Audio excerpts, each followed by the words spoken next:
لله الذي نستعينه ونستغفره ونؤمن به ونتوكل عليه ونعوذ بالله من شرور أنفسنا ومن سيئات أعمالنا من يهدي الله فلا مضل له ومن يضلل فلا هادي له وأشهد أن لا إله إلا الله وأشهد أن محمدا عبده ورسوله أما بعد فإن خير الحديث كتاب الله وخير الهدي هدي محمد صلى الله عليه وسلم وشر الأمور محدثاتها وكل محدثة بدعة وكل بدعة ضلالة وكل ضلالة في النار. قال الله تعالى في القرآن المجيد والفرقان الحميد: أعوذ بالله من الشيطان الرجيم بسم الله الرحمن الرحيم إنما يعمر مساجد الله من آمن بالله واليوم الآخر وأقام الصلاة وآتى الزكاة ولم يخش إلا الله فعسى أولئك أن يكونوا من المهتدين.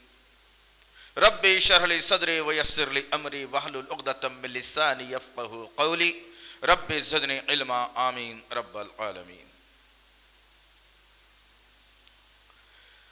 تمام تعریفیں بزرگی بڑائی کبریائی اس رب غالب مولا کے لیے جو تمام جہانوں کا پالنہار مدبر مشکل کشا حاجت روا، جس کی ذات میں کوئی شکوہ نہیں، جس کی دانش میں کوئی شکایت نہیں، اور خطا سے لا ریب ہے. درود و سلام محبت وحی کتاب حکمت کے مالک صاحب تاج المعراج و براق صلی اللہ علیہ وسلم پر سلام، اس پر کہ جس نے بے کسوں کی دستگیری کی، سلام اس پر کہ جس نے بادشاہی میں فقیری کی، سلام اس پر کہ جس کے پاس نہ چاندی تھی نہ سونا تھا، سلام اس پر کہ تکیہ ہاتھ اور چٹائی جس کا بچھونا تھا، درود اس پر کہ جس کی زندگی رحمت ہی رحمت، درود اس پر کہ جس کا تذکرہ عینی عبادت. اللہم صلی علی محمد وعلی آل محمد بارک وسلم.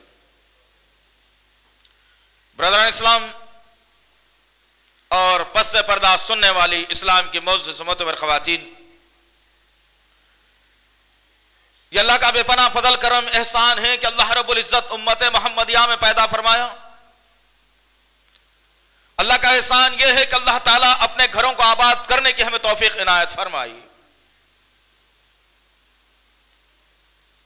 اللہ کا احسان یہ بھی ہے کہ اللہ تعالیٰ محمد صلی اللہ تعالی علیہ وسلم کے بتائے ہوئے راستے پر چلنے کی توفیق عنایت فرمائی. عزیزان محترم، انشاءاللہ العزیز جس طرح سے میسیجز کے ذریعے سے یا اعلانات کے ذریعے سے آپ تک آج کے عنوان کو پہنچا دیا گیا،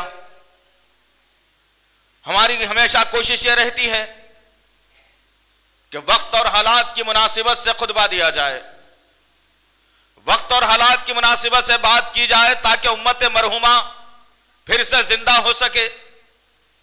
جن کے قلب پر مردہ ہو گئے ہیں وہ مردہ دلوں کے اندر جان پیدا ہو سکے. ہمارے خیالات، سوچ اور فکر اسلام کی طرف آ سکے، ہمارے قدم مساجد کی طرف اٹھتے رہیں.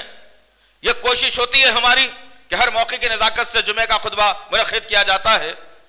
چنانچہ آج بھی ہم نے جمعہ کا خطبہ منعقد کیا ہے، جس کا انتخاب کیا ہے، اس کا عنوان ہے مساجد سے ہمارا تعلق کیسا.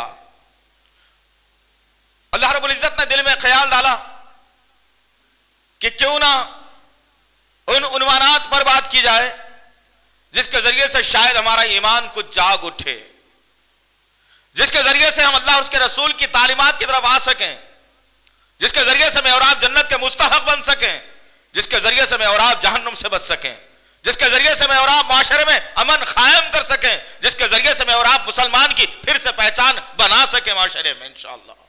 عزیزان محترم، اللہ کا کرم فضل احسان کے مسلسل 3 ہفتوں کے دورے تھکا دینے والے، اور اللہ کا کرم یہ رہا کہ اللہ رب العزت جہاں تک ناچیز کو پہنچانا تھا پہنچاتا گیا، اور اللہ کی توفیق ایسی رہی کہ آپ جیسے ہی نوجوانوں سے خطابات کرنے کا موقع بھی ملا ماشاءاللہ، اور تقریباً نوجوانوں کی اصلاح بھی ہوئی ماشاءاللہ، جن کے ذہنوں میں بے جا سوالات پیدا تھے، اللہ رب العزت نے ناچیز سے ایسا کام لے کر کے نوجوانوں میں ایک اتحاد کو بپا کر دیا الحمدللہ۔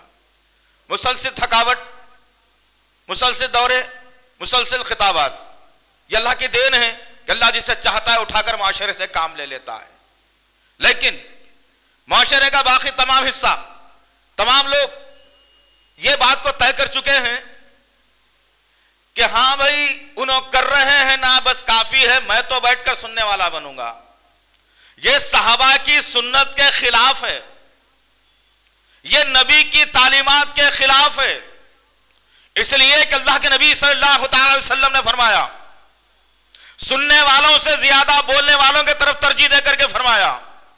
صحیح بخاری باب العلم کے اندر حدیث موجود ہے، اللہ کے نبی صلی اللہ علیہ وسلم نے فرمایا، اے لوگو اگر تم کو میری ایک بات بھی معلوم ہو جاتی ہے تم فوری دوسروں تک پہنچا دو۔ تو سننے والوں سے زیادہ کہنے والوں کی طرف اللہ کے نبی صلی اللہ علیہ وسلم نے مخاطب ہو کے کہا، لیکن یہ ایسی معصوم قوم ہو گئی ہے کہ صرف سننا ہی جانتی ہے اور بولنا وہ جانتی ہے جس سے معاشرے میں فساد بپا ہو، کرتی وہ ہے جس میں غلطیاں ہی غلطیاں ہوں، سوچتی وہ ہے جس میں پوری شیطانیت ہو، عمل ایسا کرتی ہے جس سے غیر دیکھ کر کے کہیں کہ اسلام تو گندا مذہب ہے۔ نعوذ باللہ من ذالک، یاذ باللہ، یہ حرکات، یہ سکنات میرے اور آپ کے اندر پیدا ہوئے تو آج اسلام بک رہا ہے، آج اسلام پر طرح طرح کے الزامات آ رہے ہیں۔ آج وہ قوم جس کا مقدر اللہ رب العزت نے جہنم بنا دیا، جو جنت میں کبھی جا نہیں سکتی، جنت صرف ایمان والوں کے لیے بنائی گئی، اللہ نے بیجا مقامات کے اوپر قرآن میں واضح کر کے بتا دیا کہ جنت صرف مسلمانوں کے لیے ہے، جہنم مشرکوں اور کافروں کے لیے بھر دی گئی ہے۔ آج مسلمان اتنا گزرا ہو گیا ہے، حالات ایسے بگاڑ دیے گئے ہیں کہ ہم سن کر بھی انسنی کرتے ہیں، جان کر بھی انجانے بنتے ہیں، اور جہاں نہیں جاننے کی بات ہوتی ہے وہاں کھوج کرتے ہیں، وہاں تفصیل جاننے کی کوشش کرتے ہیں، وہاں تجسس کرتے ہیں، وہاں شخصیتوں کو بدنام کرنے کی کوشش کرتے ہیں۔ ایسے حرکات ہمارے اندر آئے۔ ابھی ایک خطرناک واقعہ ہمارے اس ملک میں ہوا، اخبارات کی سرخیاں، نیوز چینل بھرے پڑے ہیں، لیکن مسلمان دیکھ کر بھی آواز اٹھانے کے قابل نہیں رہ گیا۔ وہ قوم جس کو اللہ رب العزت نے جہنم رسید کر دیا، جس کا مسلمان کے مقابلے میں کوئی مقابلہ نہیں کیا جا سکتا، آج وہاں کی ہمارے ملک کی حکومت کی ایک منسٹر یہ کہتی ہے الیکشن کے دوران میں کہ تم لوگ رام زادوں کو ووٹ ڈالو، حرام زادوں کو ووٹ مت ڈالو۔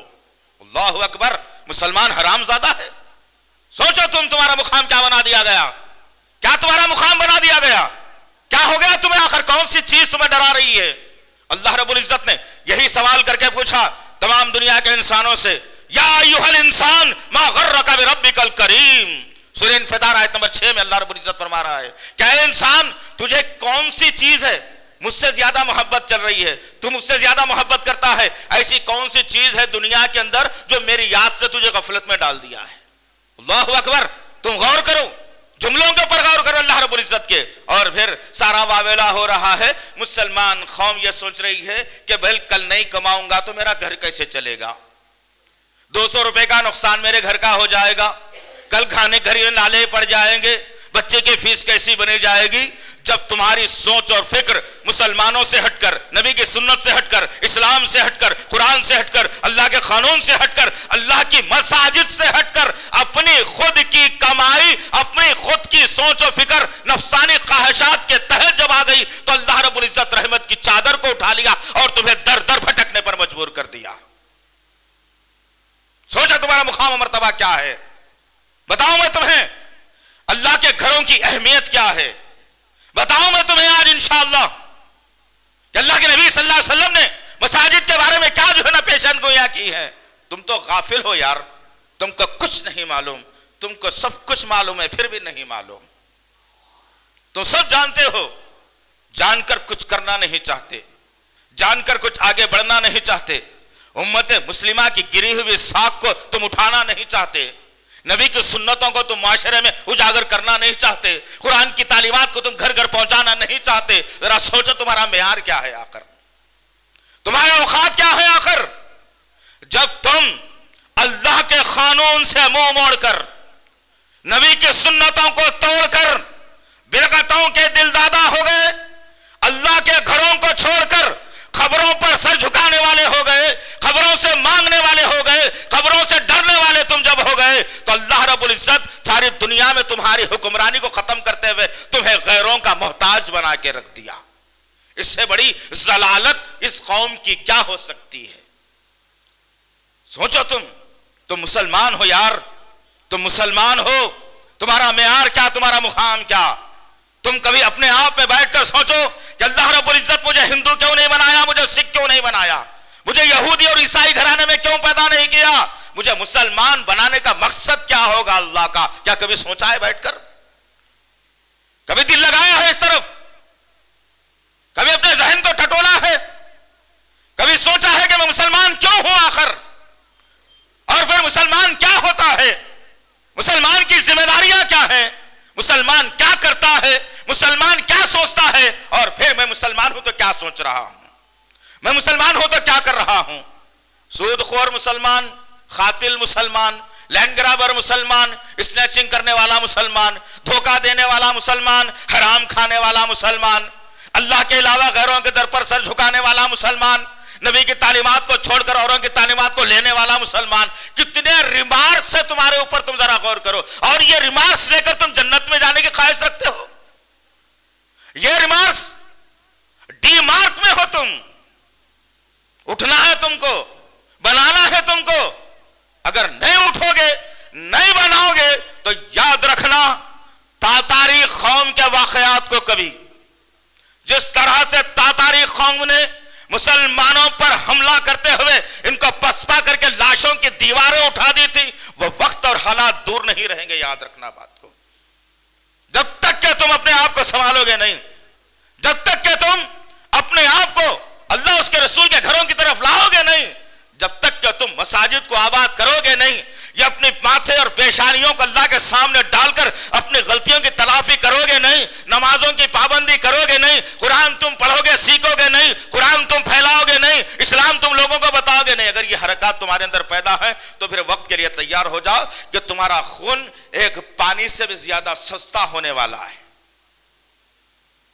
میں نہیں کہتا دوست، میری کوئی جرت نہیں ہے کہنے کی، میں اپنے اسلاف کے تاریخ کے اوراق پر نظر رکھتا ہوں، میں میری نبی کی سیرت پر نظر رکھتا ہوں، میں میرے صحابہ کے واقعات کو پڑھتا ہوں، میں میرے تابعی کے واقعات کو پڑھتا ہوں، میں میرے بزرگوں کے حالات کو دیکھتا ہوں، میں وقت اور تاریخ کا مطالعہ کرتا ہوں، پھر دیکھتا ہوں کہ معاشرے کے اندر کیا ہو رہا ہے، ان کے اندر کیا خرابی پیدا ہوئی تھی جس کی بنیاد پر غیر قوموں نے انہیں کچل ڈالا تھا، اور آج اس امت کے اندر کیا خرابیاں پیدا ہو رہی ہے جس کی بنیاد کے اوپر آج یہ قوم کچلے جانے والی ہے، قتل کی جانے والی ہے، ان کی ماں بہنوں کے ساتھ زنا ہونے والا ہے، ان کے نوجوانوں کو جیل کی صحبتیں برداشت کرنی ہونی ہے، ان کے معصوم بچوں کو قتل کیا جانے والا ہے. کیوں ہوگا؟ اس کی بنیاد یہی ہے کہ پچھلی قوموں نے اللہ کے گھروں کو مسمار کرنا شروع کر دیا، اللہ کے گھروں کو ویران کر دیا، اللہ کے نبی کی سنت کو ویران کر دیا، اللہ کے قانون کو پامال کر دیا،